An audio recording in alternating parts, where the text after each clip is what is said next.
สวัสดีข้าพเจ้าชื่อท้าวสิงคำบุญมีอายุ24ปีเป็นนักศึกษามาจากโรงเรียนสาธารณสุขแขวงสารวัตรเนาะซึ่งเป็นคนหนึ่งที่ได้รับการช่วยเหลือโดยไฟฟ้าเนาะซึ่งตอนนี้ข้าพเจ้าลงฝึกงานอยู่ที่ฮอมอน้อยก็คือสุขศาลาบ้านแก่งซิมเนาะเมืองและแขวงสารวัตรซึ่งนี่นั่นจะเป็นสุขศาลาของบ้านแก่งซิมเนาะซึ่งเป็นบ่อนข้าพเจ้าอ่าลงฝึกงานอยู่เนาะและเราไปเบิ่งอยู่ในสุขศาลาเลย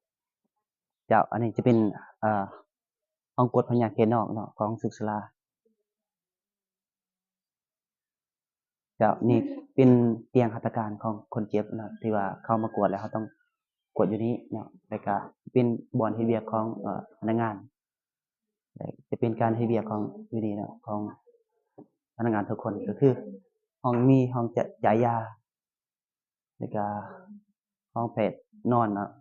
ในตอนที่ยามหั้นหมดเพียงเท่านั้นเนาะก็ จะนี่คือจะเป็นบอนพักเช้าของการฝึกงานของข้าพเจ้านะจะเป็นสุขศาลาเก่าซึ่งจะเป็นทั้ง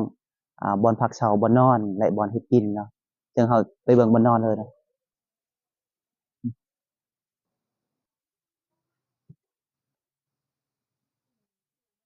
เจ้าอันนี้มันจะเป็นห้องนอนเนาะของนักศึกษาทั้ง7คน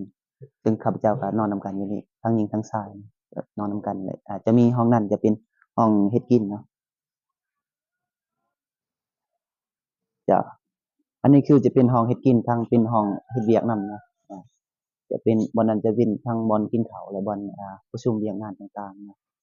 ซึ่งวันนี้จะเป็นช่วงของข้าพเจ้าที่นึ่งข้าวเฮ็ดกินเนาะ